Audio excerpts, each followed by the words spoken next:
আবির, এখন ছেড়ে দাও, আমার রক্ত বের হচ্ছে। প্রথম প্রথম একটু রক্ত বের হবে সোনা, তারপর দেখবে অনেক মজা পাবে। এখন তো অনেক ব্যথা করছে, আমি আর সহ্য করতে পারছি না জান, ছেড়ে দাও আমাকে। ব্যথা লাগার জন্যই তো করছি। প্রথম প্রথম একটু ব্যথা করে। জান প্লিজ, এবার ছেড়ে দাও, খুব ব্যথা লাগছে। আর একটু সহ্য করো জান, সব ঠিক হয়ে যাবে।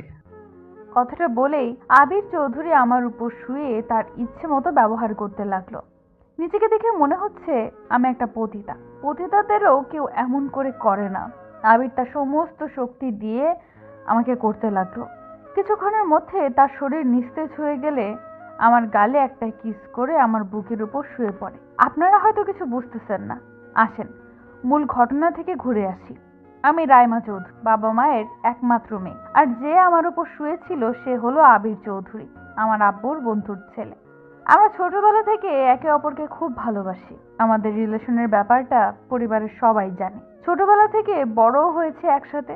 আবির আমার কাছে কোনো দিন কোনো কিছুর আবদার করেনি, কিন্তু হঠাৎ একদিন আবির আমাকে বলে উঠল, ওই শোনো, অনেক হয়েছে। আর না, এবার আমি রুম ডেটে যেতে চাই। যদি আমার সাথে তোর রুম ডেট করতে সমস্যা হয় তাহলে আমাকে ছেড়ে দাও। আমি আর তোর সাথে রিলেশন রাখতে চাই না। সেই ছোটবেলা থেকে তোকে ভালোবাসি, কিন্তু আজ পর্যন্ত একবার কিসও করতে দিস নাই। আমিও কোনোদিন কিছুই বলি নাই। আর আজ যখন প্রথম কোনো আবদার করলাম সেটাও যদি রাখতে না পারিস তাহলে আজ থেকে আমাদের ব্রেকআপ। Good bye. উপরের কথাগুলো আবির এক নিঃশ্বাসে বলে দিল রাইমাকে। রাইমা আবিরের কথাগুলো শুনে চোখ দিয়ে টপ টপ করে পানি পড়তে লাগলো। রাইমা ভাবতে পারছে না আবির এমন একটা কথা বলতে পারে। রাইমা এক ধ্যানে আবিরের দিকে তাকিয়ে আছে অসহায়ভাবে। রাইমা শুধু বলল, আমাকে সময় দাও, আমি তোমাকে পরে জানাবো। কথাটা বলে রাইমা ওইখান থেকে দৌড়ে চলে গেল।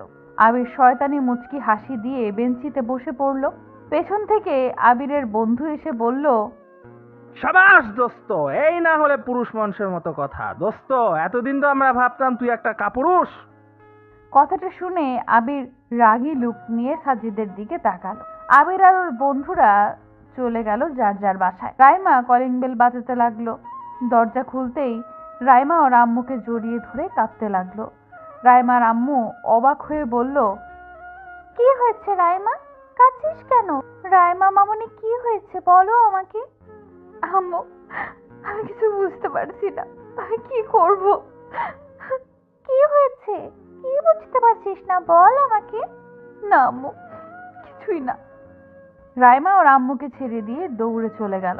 নিজের রুমে গিয়ে দরজাটা লাগিয়ে দিয়ে খাটের উপর ঠাস করে শুয়ে পড়ে। বালিশে মুখ গুজে কান্না করতে লাগলো আর ভাবতে লাগলো, আবির কিভাবে এই কথাগুলো বলল।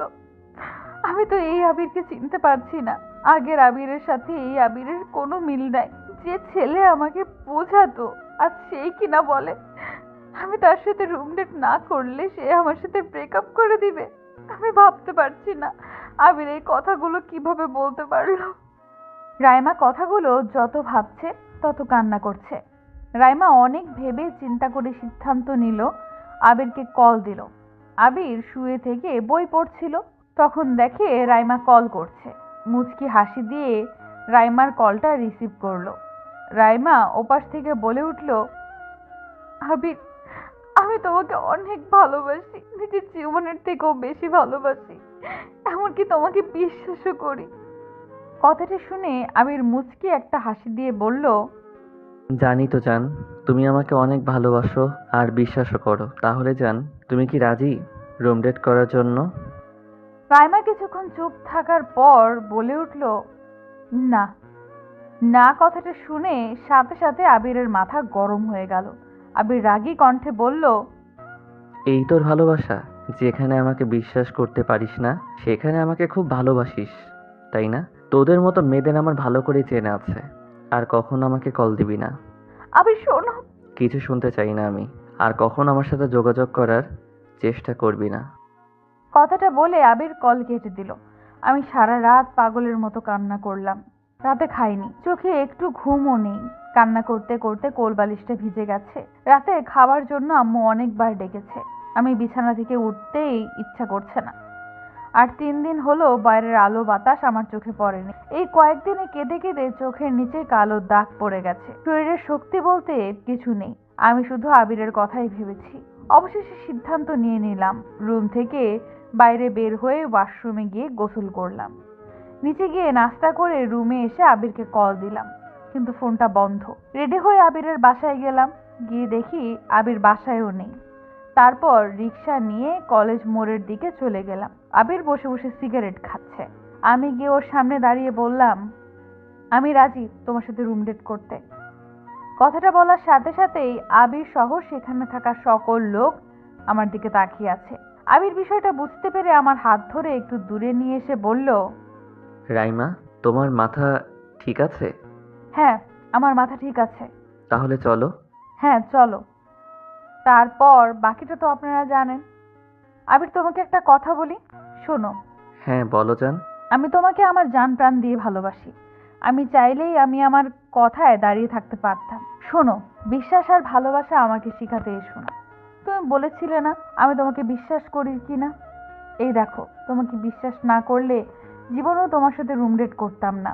বিশ্বাস, ভালোবাসা, হ্যাঁ তুমি যদি ভেবে নাও তাহলে এটাই। একটা কথা বলি তোমাকে, আমি ভালোবাসি, বিশ্বাসও করি, কিন্তু আমি তোমাকে আমার সব থেকে সম্মান জিনিসটা দিতে চাইছিলাম না, যেটা বিয়ের আগে দেওয়া আমার পক্ষে সম্ভব ছিল না। একটা কথা কি জানো, তোমাদের মতো ছেলেদের জন্য আজ মেয়েরা আত্মহত্যা করতে বাধ্য হয়। আজ তোমরা আমাদের মতো মেয়েদের সাথে রুম ডেট করতে চাও, কারণ তোমাদের শরীরের চাহিদা শেষ হলে আমাদের মতো মেয়েদেরকে ছুঁড়ে ফেলে দাও। কি একটা কথা, যদি রুম ডেট করো তাহলে রিলেশন থাকবে, আর না করলে ব্রেকআপ। এখানে তো প্রমাণ হয় তুমি যদি আমাকে সত্যিই ভালোবাসতে তাহলে কোনোদিন আমাকে এই কথা বলতে পারতে না। বিয়ের আগে আমাকে বিয়ে করার ইচ্ছা থাকলে কোনোদিন তুমি আমাকে বিয়ের আগে এই কথা বলতে না। আসলে তুমি আমাকে নিয়ে খেলবে, খেলে পরে ছুঁড়ে ফেলে দিবে। এটা কখনোই সম্ভব না। এখানে যদি তুমি বলো আমি তোমাকে ভালোবাসি নাই, তাহলে তাই ধরে নাও। আর আজ রুম ডেট করলাম তোমার সাথে, এটা নিয়ে সুখী থেকো। আজ যদি আমাকে সত্যিকারের ভালোবেসে থাকো তাহলে বউ বানিয়ে নিও 14 দিনের মধ্যে। আর যদি 14 দিন পর তুমি আমাকে বউ বানিয়ে না নিয়ে গেছো তাহলে সেই দিন আমার শেষ দিন হবে। আর হ্যাঁ শুনো, এতে যদি তোমার মনে হয় আমি তোমাকে ভালোবাসি না তাহলে ভেবে নিও তাই। ভালো থাকো, আর কোনো দিন আমাকে এসএমএস বা কল দিবে না। কথাটা বলে রাইমা সেখান থেকে বের হয়ে এসে রুমে গিয়ে খাটের উপরে ফোনটা ফেলে দিয়ে হাঁটু গেড়ে বসে কাঁদতে লাগলো। আজকালকার ভালোবাসা মানেই রুম ডেট। রুম ডেট না করলে যেন ভালোবাসা পূর্ণতা পায় না। এই রুম ডেট করতে গিয়ে শত শত মেয়ে আজ ধর্ষিত, শত শত মেয়ে আজ আত্মহত্যার পথ বেছে নিচ্ছে তাদের নিঃস্বার্থ ভালোবাসার প্রমাণ দিতে।